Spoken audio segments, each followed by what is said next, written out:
ini, lakukan pembelajaran ini. Sebelum kita mulai pembelajaran, alangkah baiknya kita berdoa terlebih dahulu, semoga dimudahkan dan diberi kelancaran dalam belajar pagi hari ini. Untuk itu, Mas Rahmat, Ketua kelas, silakan dipimpin berdoa. Silakan doa. Doa mulai.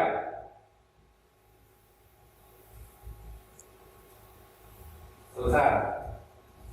Terima kasih, Mas Rahmat.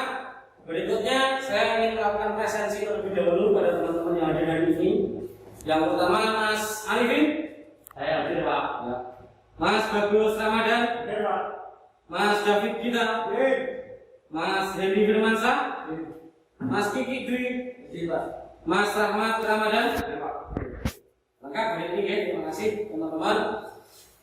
Anak sekalian yang luar biasa yang saya sayangi, saya sebelum masuk pada pembelajaran kali ini, saya ingin bertanya dulu sama teman-teman. Materi hari ini adalah pemeliharaan mesin sepeda motor. Untuk kompetensi dasarnya adalah gangguan sistem bahan bakar injeksi. Sebelum masuk ke materi pembelajaran, saya ingin bertanya dulu sama teman-teman. Kira-kira dulu teman-teman, bagaimana cara kerja daripada sistem injeksi motor ini? Ada yang bisa menjawab?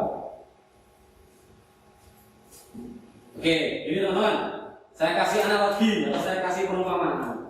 Pada sepeda motor konvensional atau sepeda motor lama yang belum menggunakan sistem injeksi, untuk pencampuran bahan bakar dan udara itu ada di dalam komponen yang namanya karburator. Jadi karburator itu fungsinya adalah untuk mencampur bahan bakar dan udara untuk dikirimkan ke ruang bakar. Nah, kalau untuk motor injeksi seperti ini, kira-kira bagaimana cara kerjanya? Ya, Mas Rahmat, silakan berdiri, Mas Rahmat. Dengan menyemprotkan bahan bakar ke ruang bakar. Dengan menyemprotkan bahan bakar ke ruang bakar. Terima kasih, Mas Rahmat. Silakan dulu. Oke, dengan menyemprotkan bahan bakar ke ruang bakar. Bagus jawaban dari Mas Rahmat. Ya, jadi mencampur bahan bakar dan udaranya ada pada ruang bakar. Oke. Sekarang kalau bagaimana cara memperbaiki kerusakan sistem injeksi seperti ini? Kira-kira teman-teman. Ada yang bisa menjawab? Pak. Oke, Mas Bagus, silakan berdiri. Harus melakukan perbaikan resmi, Pak. Oke, terima kasih. Silakan dulu, Mas Bagus. Harus melakukan perbaikan pada bengkel resmi. Ada jawaban yang lain, teman-teman? Oke, Mas David, silakan berdiri. Harus melakukan pemeriksaan terlebih dahulu. Biasanya terjadi di panggung pada Jumatan. Oh, gitu ya. Terima kasih. Silakan dulu, Mas David. Oke, jawaban Mas Bagus, Mas David semuanya betul. Jadi, untuk memperbaiki kerusakan pada sistem injeksi seperti ini, kita bisa melihat pada jumlah kedipan yang ada pada speedometer atau mil namanya, yang gambar mesin itu di speedometer. Nah, langkah berikutnya itu bisa kita deteksi dengan scan tool atau alat scan yang biasanya karena harganya mahal itu ada di bengkel-bengkel resmi. Nah, itu bisa kita laksanakan. Oke, teman-teman sampai di sini paham? Apa yang akan kita pelajari paham? Paham? Nah, sekalian kalau sudah paham, harapan saya teman-teman nanti setelah selesai pembelajaran ini, teman-teman bisa melakukan pemeriksaan dan perbaikan pada sistem injeksi sepeda motor. Siapa tahu nanti teman-teman bisa buka bengkel sendiri, bisa menjadi orang mekanik hebat misalkan. Gara-gara di era pandemi seperti ini teman-teman masih belajar dan masih bisa melakukan praktek walaupun terbatas. Teman-teman sekalian, tidak teman-teman tok yang lagi belajar, teman-temanmu yang di rumah itu juga melaksanakan pembelajaran tapi melalui daring classroom, ya kan? Teman-teman kan juga sudah masuk di dalam classroom itu kan? Nah, ketika teman-teman di sini tetap muka, maka teman-teman yang lain satu kelas melakukan pembelajaran secara online, secara daring. Nah, teman-teman, tujuan pembelajaran pada kali ini yang pertama adalah diharapkan teman-teman dapat mengemukakan cara kerja sistem bahan injeksi. Lalu yang kedua, diharapkan teman-teman mampu menganalisis gangguan sistem bahan bakar injeksi. Lalu yang ketiga, teman-teman injeksi. Dan terakhir teman-teman dapat memperbaiki sistem bahan-bahan injeksi. Jadi seolah-olah karena kita dalam mekanik maka kita menjadi seperti bengkel, mengetahui kerusakannya dan memperbaikinya. Sampai di sini paham? Ada pertanyaan? Tidak? Oke teman-teman, kita masuk pada materi pembelajaran. Yang pertama adalah teman-teman harus mengetahui letak daripada sensor. Yang akan kita pelajari nanti adalah sepeda motor Beat yang kita punya. Maka yang pertama kalian harus mengetahui kondisi letak daripada sensor. Fungsi daripada sensor adalah mendeteksi perubahan yang dilakukan pengemudi untuk diteruskan pada ECM. Lalu komponen-komponen sensor yang ada pada sistem injeksi Honda Beat ini yang pertama adalah sensor MOT. Di sini adalah engine oil temperature. Lalu yang kedua ada O2 sensor, letaknya ada di dekat exhaust manifold, yaitu adalah sensor oksigen. Lalu sensor TP, throttle position, tempatnya ada di throttle juga. Lalu sensor CKP atau crankshaft position sensor ada di dalam mesin, di crank atau di bandul ya. Lalu DLC, data link connector, tempat di mana kita untuk menentukan kerusakan. Lalu injektor sebagai alat untuk mengabutkan bahan bakar ke dalam ruang bakar. Dan terakhir adalah ECM, otak daripada sistem injeksi ini. Lalu berikutnya ECM, Electronic Control Module, itu berfungsi sebagai mengolah data sinyal dari sensor untuk dikirim pada aktuator agar diproses. Nah, berikutnya aktuator. Aktuator adalah fungsinya melakukan tindakan atas perintah dari ECM agar motor dapat berjalan sesuai keinginan pengendara. Contoh daripada aktuator itu adalah injektor. Injektor itu berarti yang melaksanakan. Ini sudah kita pelajari di kelas 11 kemarin terkait komponen. Cara kerjanya saya akan menyampaikan cara kerjanya saja. Cara kerja sistem injeksi ini dibagi komponen utama daripada injeksi adalah 3, yaitu sensor, ECM, dan aktuator tadi. Pengirim sinyal, pengolah sinyal, dan penerima sinyal. Untuk lebih jelas, kita bisa lihat cara kerja daripada sistem injeksi Honda Beat. Berarti teman-teman bisa membayangkan ya ini. Jadi ketika pertama kali kontak on, ketika kontak off dulu, berarti tidak ada sistem yang bekerja. Ini ruang bakar atau ruang bakar ini apa?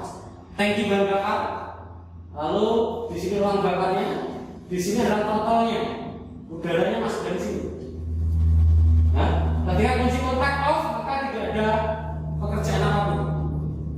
Lalu ketika kunci kontak di-on-kan, nah, bahan bakar sudah terpompa menuju ke injektor, siap untuk disemprotkan ke dalam ruang bakar. Lalu ketika kita starter, nah, maka dia sudah bekerja. Ini menyemprotkan bahan bakarnya, udaranya masuk dari sini. Dicampurnya ada pada ruang bakar, tidak dicampur pada komponen di luar ruang bakar. Ini posisi berapa teman-teman? Berapa rem? 2000. Berarti posisi stabil atau stasioner. Lalu kalau kita gas,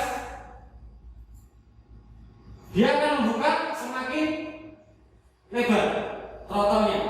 Gasnya kita buka semakin lebar, maka udara yang masuk semakin banyak atau semakin sedikit? Semakin banyak.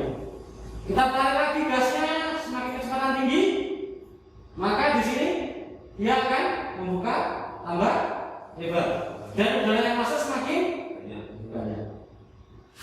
Kalau kita selesai, kita kontak, kita turunkan, ya, lalu kita matikan, maka semuanya berjalan normal atau sistemnya mati kembali. Oke? Ada pertanyaan? Tidak? Tidak. Berikutnya adalah cara menggunakan SCS kolektor. Untuk mendiagnosis kerusakan adalah SCS kolektor yang pertama menentukan gangguan. Gangguannya ditentukan dulu, lepaskan penutup baterai dan juga box pada sepeda motor. Baca kedipan mil pada speedometer dengan cara seperti ini, putar kunci kontak on, lalu lihat jumlah kedipan. Jika jumlah kedipannya 7, maka EOT sensor yang tidak berfungsi, 8 maka PP yang tidak berfungsi, 12 injektor, 21 sensor O2 dan seterusnya. Nah, teman-teman bisa baca di dalam KPD-nya, nanti akan saya jelaskan. Berikutnya perbaikannya, kita bisa melaksanakan perbaikan dengan cara sesuai dengan kerusakannya. Nah, di sini ini perbaikannya. Jadi misalkan mesinnya tidak hidup, maka apa yang dilakukan dan apa yang harus diperiksa. Ya, ini ada pada buku manual repair daripada bit FI. Jadi sesuai dengan standar pabriknya. Oke. Berikutnya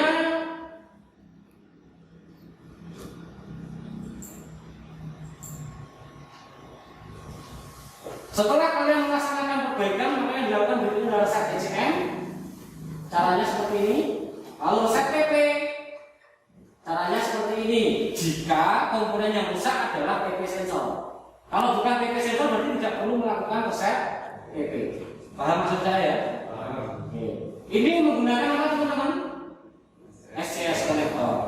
Lalu langkah yang kedua kita bisa menggunakan scan tool. Ini satu scan itu harganya sekitar 4 jutaan. Kita punya itu harganya harga 5 jutaan. Nah, cara percaya gimana? Lepaskan penutup baterai, pasang adaptor, pasang soket, putar kunci kontak, pilih menu biar pulsa, pilih jenis sepeda motor Honda, pilih Indonesia, bit 110, data kerusakan dan pembacaan DTC nanti akan terlihat secara jelas. Untuk lebih jelas nanti kita siapkan kakak. Setelah menentukan gangguan, kita perbaiki, lalu kita reset ECM. Kenapa perlu di reset ECM? Agar kerusakan tidak terbaca pada ECM. Jadi tidak membebani ECM nantinya, tidak membuat memori penuh ada ECM, sehingga kerjanya nanti semakin berat. Maka setiap kali kerusakan harus dilakukan reset. Kalau menggunakan scan tool ini gampang, pesannya tinggal tekan-tekan aja pakai scan tool. Jelas ya? Sampai sini ada pertanyaan teman-teman? Saya Pak. Oke, sekarang hari ini berdiri. Jika misal kerusakan sensor terjadi pada 2 sensor atau lebih, bagaimana cara mendeteksi pada lampu ini? Jika terjadi 2 kerusakan, atau lebih dari 1 gitu ya. Oke, silakan duduk Mas Alidi. Terima kasih atas pertanyaannya, pertanyaan bagus sekali. Ada yang bisa menjawab? Ya Pak. Oke, Mas Kiki, gimana? Jadi ketiban kadarnya itu terjadi 2 kali ketiban. 2 kali ketiban jika 2 sensor rusak. Oke, terima kasih Mas Kiki, silakan duduk. Ada lagi yang bisa menjawab, teman-teman? Saya Pak. Oke, Mas Didi, silakan. Jika kerusakan kabel sensor lebih 2 kali, maka mil akan berkedip terus-menerus. Jika lebih dari 1, maka pilnya berkedip terus-menerus. Oke, terima kasih Mas Didi, silakan duduk. Ada lagi yang bisa menjawab? Ya, Pak. Oke, Mas Ahmad. Mungkin jika kerusakan lebih dari 1 sensor setelah kedipan yang pertama selesai akan muncul pada kerusakan yang kedua dengan kedipan yang berbeda. Oke, silakan duduk Mas Ahmad. Terima kasih. Sebentar, kita semua. Teman-teman, jawaban dari teman-teman tadi sudah betul. Teman dari ini ya. Jika ada kerusakan sensor lebih dari 1, maka pada mil itu akan berkedip juga lebih dari 1. Contoh, ada 2 sensor yang rusak, misalkan EOT dan TP misalnya. Maka mil juga akan berkedip selama 7 kali untuk EOT dan 8 kali untuk TP. Jadi setelah 7 terus 8. Lalu kembali ke 7, 8, 7, 8 dan seterusnya. Artinya menunjukkan 2 kedipan yang berbeda. Sampai sini paham ini? Oke. Ada lagi yang ingin ditanyakan teman-teman terkait materi kita hari ini? Ya. Cukup? Ada pertanyaan? Tidak? Oke, jika tidak ada pertanyaan, kita nanti akan melaksanakan praktek di bengkel. Baik, terima kasih teman-teman. Kita pada tahap praktek. Nanti setelah ini teman-teman melakukan praktek sesuai dengan petunjuk yang ada pada LKPD yang sudah saya bagi ke teman-teman. Semua sudah dapat LKPD? Ya. Oke. Nanti jika teman-teman bingung atau butuh acuan, maka teman-teman bisa menggunakan buku panduan reparasi Honda Beat PJM FI. yang saya sediakan pada masing-masing kelompok. Jelas? Jelas.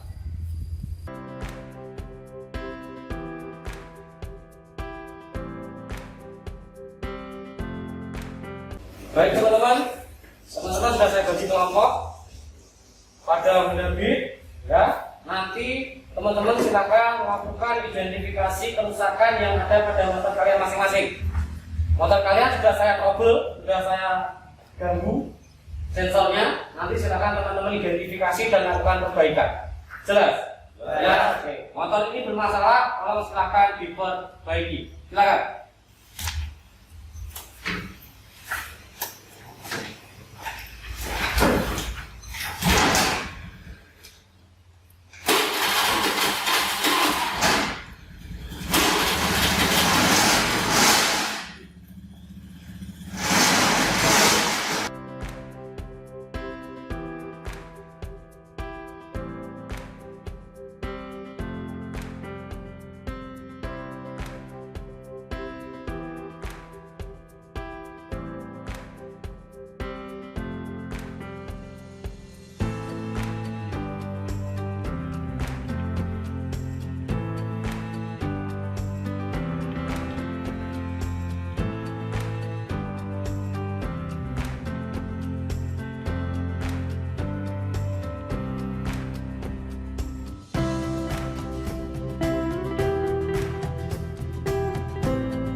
menuliskan hasil daripada praktek tadi di LKPD yang sudah saya bagikan ke teman-teman. Jelas? Silakan ditulis secara berkelompok sesuai dengan kelompoknya masing-masing.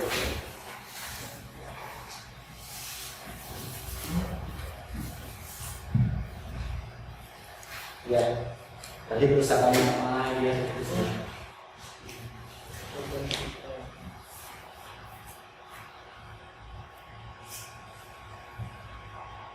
Baik, kita tadi sudah melaksanakan penulisan pada LKPD terkait hasil kerja kalian di bengkel.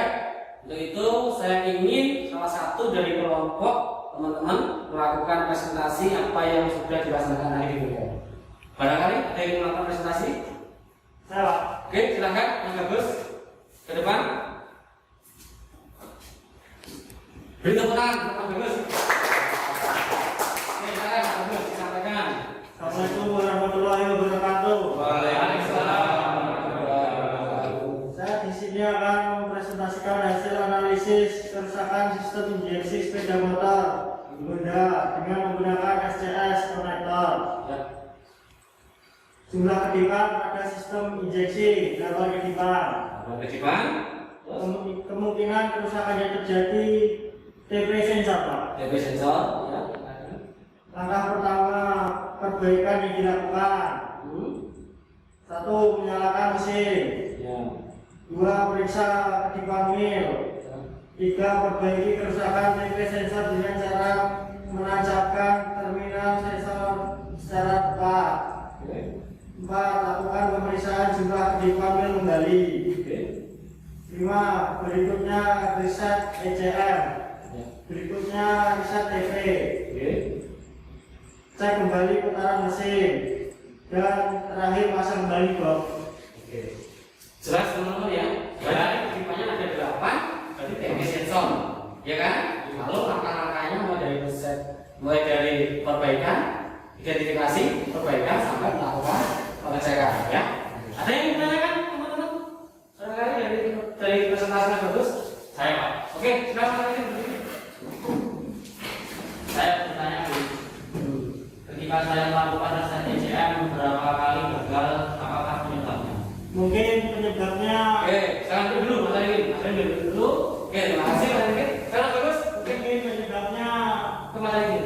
mungkin penyebabnya saat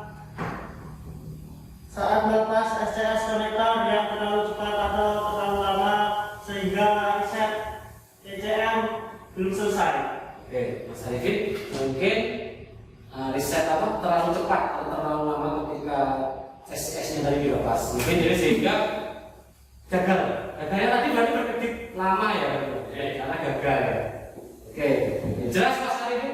Boleh terus? Oke, siap, jelas. Lalu berikutnya ada lagi yang ditanyakan ke Mas Bagus? Oke, Mas Yudi silakan berdiri. Menurut kamu bagaimana menggunakan STS dengan scan?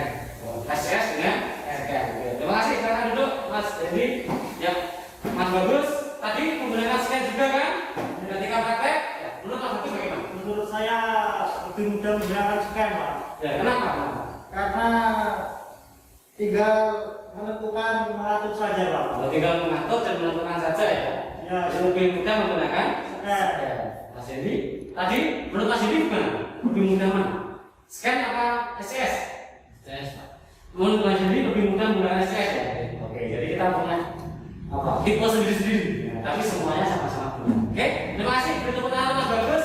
Silakan. Sekian dari saya.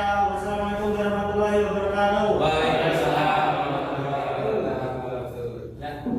Oke, terima kasih teman-teman. Karena kita sudah ada di penghujung kegiatan pembelajaran hari ini. Tadi teman-teman sudah mulai melakukan materi praktek sampai dengan presentasi hasil daripada praktek. Sekarang saya minta teman-teman melakukan evaluasi atau penilaian akhir pada materi kali ini.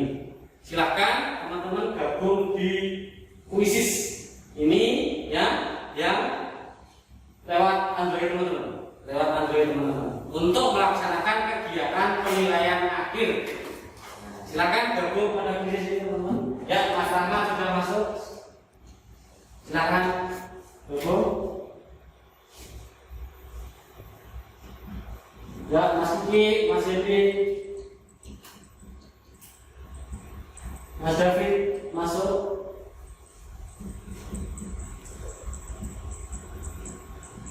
Mas Amir, orang satu. Ya, Mas Bagus. Sudah masuk semua ya? Siap melakukan ujian? Materinya kita pelajari lagi. Jelas ya? Oke, kita mulai. Silakan dikerjakan.